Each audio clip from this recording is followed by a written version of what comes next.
What's going on, guys? Matt here, back again with another video. I hope you are all doing well. We are back today with another video and we'll be again reacting to some sports card investing advice on TikTok. Do keep in mind the main purpose of these videos isn't to put down anyone's advice, but also to see the evolution in the advice that's been given out on sports card investing, and it also does allow me to give my own opinion on things out there. Before we start, smash the like button and hit subscribe. Do follow me on TikTok as well, and let's just get straight into it. So let's go through the first sports card investing sort of advice that we can find on TikTok. Keston here. I made a lot of videos about this months ago. I bought him at the absolute peak. He had just come back from injury. He had hit a couple bombs, but I didn't look at the entirety of the stats and see how much he was striking out, and it was such a bad buy. I bought it at the top. He had a terrible year this year. This is his Topps Chrome PSA 10. He had a really bad year. I thought I bought the dip. When things are crashing, they're probably going to keep going down. In the future, I'm definitely going to start buying up players when I see the first couple of sales trickle up and not try to time the bottom of the market. 2 sports cards. Yeah, so shout out to one of my good friends here from the Card Hobbies, Cards with Luke. If you haven't checked him out on YouTube and TikTok, he's great out there, really positive influence. I've had him on for an NFL preview before, but he just spoke about his 2 worst sports card purchases of the year. Did give out some great advice there in saying that, you know, not to buy when a play is just going down and down and down. You're trying to sort of catch the bottom of it, and yeah, to really sort of start buying when it starts to go up a little bit or have some spikes up. And I think that's some great advice. Yeah, you always try to time it as it's sort of coming down, and hoping that you've caught the bottom, but it doesn't always work out that way. I mean, if you've got the knowledge that you think that will be the bottom, you can go for it. But I think if you want to play it safe, not the worst idea to always kind of, wait for it to kind of bounce back up. But it's also not a guarantee as well at the end of the day. So I think it's not a bad one. If I wanted to kind of duet that one, my 2 worst sports card purchases of the year, probably would say was big on to Derek White, as you guys would have seen in my sports card investing videos. And hasn't really had the season I would have wanted out of him, but, I'm open to that, and that's just the way it is. You can't, sort of hit every sort of breakout player. So far this season, I predicted Darius Garland to break out. I predicted Kevin Porter Jr. to break out.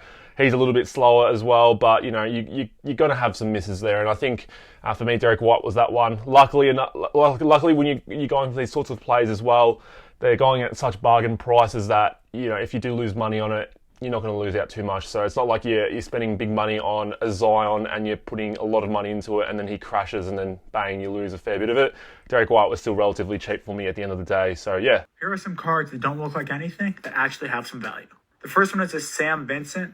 And Sam Vincent wasn't really anything special. I mean, he was pretty much a role player in his career in the NBA. But this card has Michael Jordan in it wearing his number 12. If you don't know the story, basically Michael Jordan's 23 got stolen before the game, so they had to get him a number 12 no-name jersey, and that's captured forever on this Sam Vincent card. Number 2 is this Mark Jackson Menendez card. Those 2 people all the way to the left are the Menendez brothers. They killed their parents and then attended this New York Knicks game afterwards. And number 3 is this 1980s Decade's Best Phillies card. Pete Rose is on this card, and because Topps is exclusive with the MLB, they can't print anything of him because he's excommunicated from the game. So Topps had to take this card out of circulation, but that didn't stop from some getting leaked out, and that's why they're expensive.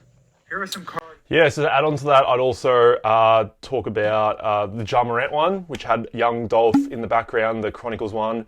Young Dolph recently passed away, and yeah, that card had a little bit of a spike about it. I spoke about it on TikTok in a recent video, just saying, if you've got it, sell it.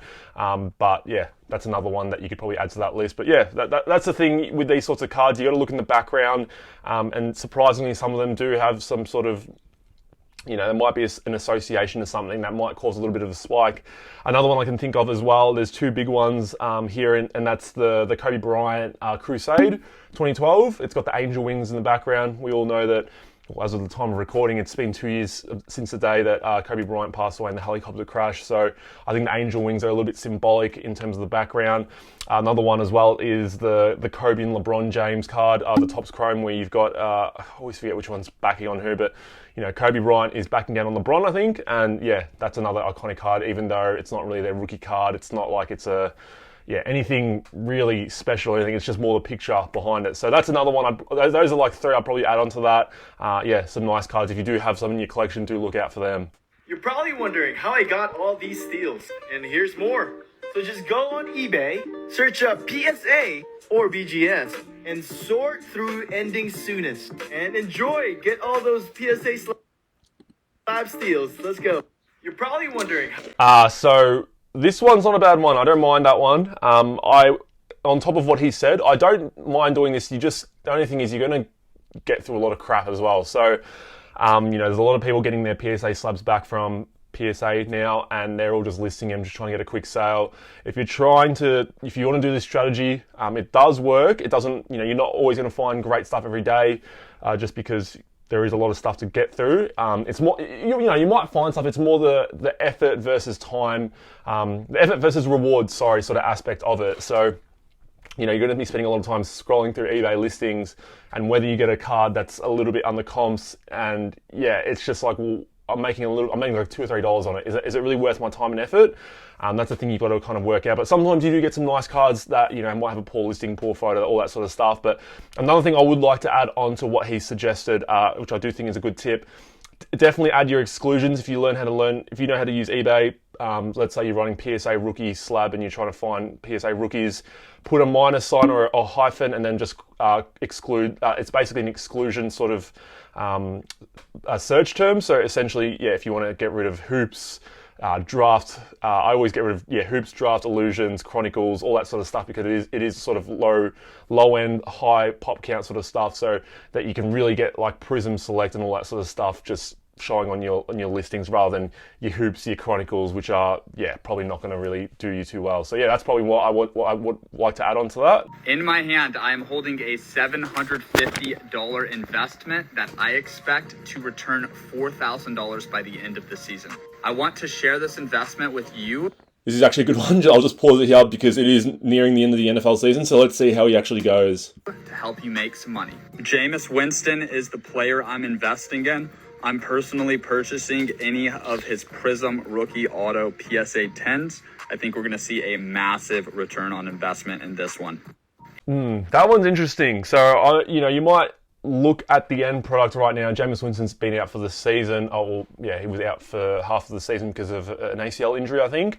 And you might think, he would have lost money, but his first few weeks actually were quite promising. So, I'm not too sure. I'm not confident that he's gone from $700 to $4,000 like he's sort of shown in this picture here, but I wouldn't be surprised if he did make some money on it, because I had some Jameis Winston base prisms at the start of the season. I bought him in the preseason, the off season, for around this is before he got announced as a Saints starter. I bought him for around $5 to $6 each. I was able to flip him during the start of the season for around $40 to $50 Aussie each. So, I can definitely see that, with a high-end card, they do tend to react a little bit better with the high-end stuff. After his first couple of games, he might have had that spike. But that's a very interesting one. I'm not too sure. I'm not going to be like that's a bad investment because he ended up being injured. But he actually could have sold off early and actually made what he ended up promising in that TikTok there. So that very interesting one. Make this mistake if you're new to sports cards. Go research the top brands that have and hold their resale value. So basketball, football, Prism, baseball, Topps, Chrome, Bowman. Don't be wasting your money on, for example, the new Score product from Panini. Best of luck. Again, shout out to my boy Cards with Luke. Good advice there. I think it is very important to learn the sets. Too many people I see join the hobby. If you're looking for that investing purpose, and they do go through Chronicles, and then, Chronicles do have some nice cards. If you want to go for Chronicles for an investing purpose, maybe go for the numbered stuff, but the base stuff, not something I'd really hold on to long term, in my own opinion. Employees buying all the cards out before the stores even open. Guys standing here 2 hours before opening, and we got backdoor action. Backdoor fucking action. Are you serious? Because I need it. Because you need it? You're about to lose your job with Walmart now. I hope your family doesn't go hungry over cards, man. Where's your manager at? They allow this? Oh, look, that's a bit of a hard one for me. So in Australia, I know I've got a few American subscribers, but we don't really have this sort of situation because we've got pre-orders on our sort of, EB games. So we don't really camp out and, get all these sort of, we can't really just run in and grab all the boxes that we can. We literally just have like a limit, and they've actually boosted the prices up a little bit now, so that they're at a point where it's like, is it really worth flipping? So I've never been really into flipping boxes because I tend to buy boxes and then I like ripping him. That's just always been the collector part of my own sports card journey. Yeah, it's a bit of a hard one because he is an employee, so it's like he does get that sort of perk where you can buy before it is released. It is a little bit wrong. It's sort of like when a video game gets released, and you know if let's say Grand Theft Auto is being released on a certain day, it doesn't get sent on that day. It gets sent days before. So you know, if the employees playing at the game the days before, it's probably not the best thing. So, I don't know. For me, I'm not really too sure. You know, let me know in the comments what you think about it. I think it goes wrong in a little bit in both ways, but yeah, I think as an Australian, I kind of don't really know how to feel because I don't get that opportunity at all. We don't run into stores and get boxes. We literally order online and also try to fight off bots. But again, that's not me. I don't buy boxes at all. So, yeah. You went this with the best investment you've ever made in your sports cards career. Bought this collection for $6,000. I already made $5K out of all these slabs, and I still have a lot more slabs to sell. Let's go. Love that video. I actually, it was quite short, but I actually like that video because it goes along with one of my key points quite well. And it's just look at sports card lots. I've put out some videos on it. Yeah, sports card lots, people tend to, he might have bought a collection or something like that, but with sports card lots, people, you might have like 100 cards or 100 slabs or whatever it is. People won't put in the effort to see how much the whole lot is worth. And then when it comes to bidding on it, people will just guess. They'll kind of say, oh, it's worth this much. And yeah, I'll bid, this much. But if you're actually able to work out the total cost of a whole lot, whether it be 10 to 15 cards, and work it out total, maybe put out a sort of a snipe a little bit lower, maybe 10 to 20% lower, you'll be surprised at how many lots you can win 30, 40, 50% lower than the actual going price of the total lot. And it's one of my favorite ways of making money. I've had so many of you guys, after I posted my videos about sports card lots, message me and DM me and say, it's worked so well, be able to buy this lot and be able to sell one card and I'm pretty much breaking even, and now I've got to sell the rest of this lot off and I'm profiting. And it's great to hear that sort of stuff. So this guy's talking about collections, but look at eBay lots for sure. I'll link some videos down below to definitely watch those videos out. All right, this is how you start investing with sports cards. First of all, you need to learn this product.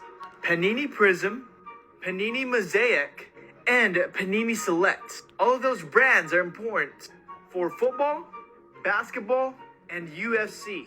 But Topps is specializing in baseball, F1, and other things like Star Wars. Yeah, I think those, I'd probably add Optic for basketball, football, and soccer. The only thing I'd probably, I'm not a massive fan of Mosaic. I don't know. I just feel like it's a little bit overprinted. It is a sort of relatively new set because they used to have it as like a bit of a side sort of set with Prism, but now it's a standalone sort of product now. I'm not a massive fan of it. I think for me, if there's anything I'd go for in Mosaic, it'd be like, your Genesis cards, your snake skins. The Kobe snake skins are beautiful parallel or numbered stuff like the white Mosaic, but I'm not a massive fan of Mosaic. I still think it's, people will have it fourth, but I wouldn't really have it at fourth. I'd probably just have like something else that's just, I probably wouldn't even have a fourth. I'd probably just have like your other mid-end sort of products and low-end stuff like your Spectras and all that, and sort of below it. I don't really think I'd want to have a fourth place after Prism, Optic, and Select for me. If anyone pulls the Trevor Lawrence 1/1 out of Prism this year, I got an offer for you. I get the card, and you get a nice cabin. Lakeside, front, cabin for Trevor Lawrence. Think it's a good deal? Just let me know. Offer stands if my in-laws are cool with it. Third shout out to Cards with Luke. Again, check him out because I love his content. He's quite funny, and I think he's also a great positive influence in the hobby. But yeah, the only thing I've got to say about this is he posted this in July. It's currently January, very late, last week of January, and we still haven't seen 2021 NFL Prism football yet. I don't know. It's sort of putting me off because the NFL season is about to finish. You're going to have the 2022 NFL draft coming up, and then you're going to have all these 2021 NFL products coming out. And I kind of find that really annoying. But honestly, props to anyone who gets the 1/1 Trevor Lawrence. Trevor Lawrence didn't really have the greatest season, but I do think he had a lot of things going wrong for him. He had Urban Meyer who got fired midway through the first season. It's very rare for a coach to get fired midway through the first season. You've got coaches who get fired at the end of the first, which is rare, but even rarer to have a coach to get fired at the end, in the middle of the first season. And then they also had the controversy with Urban Meyer, cheating on his wife. Team wasn't that great either. You can't really blame Trevor Lawrence. He it wasn't. You can't expect too much from a rookie quarterback as well. I'd give him at least 2 to 3 years to show his potential, and he did show some of it in flashes during the season. So I'm still high on him. It is time.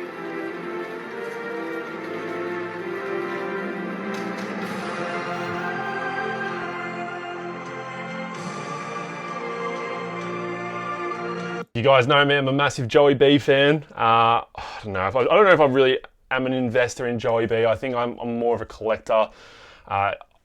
With team sports and sports in general, I love to support my teams, Houston Texans, Houston Rockets, and all that sort of stuff. I do support athletes as well. I think it's a great way to kind of get around your teams if your teams aren't going well, like the Houston Texans. And a player and a person I really do love is Joe Burrow. Love his Heisman speech. Love the way he goes about it on the football field. He's got that swagger.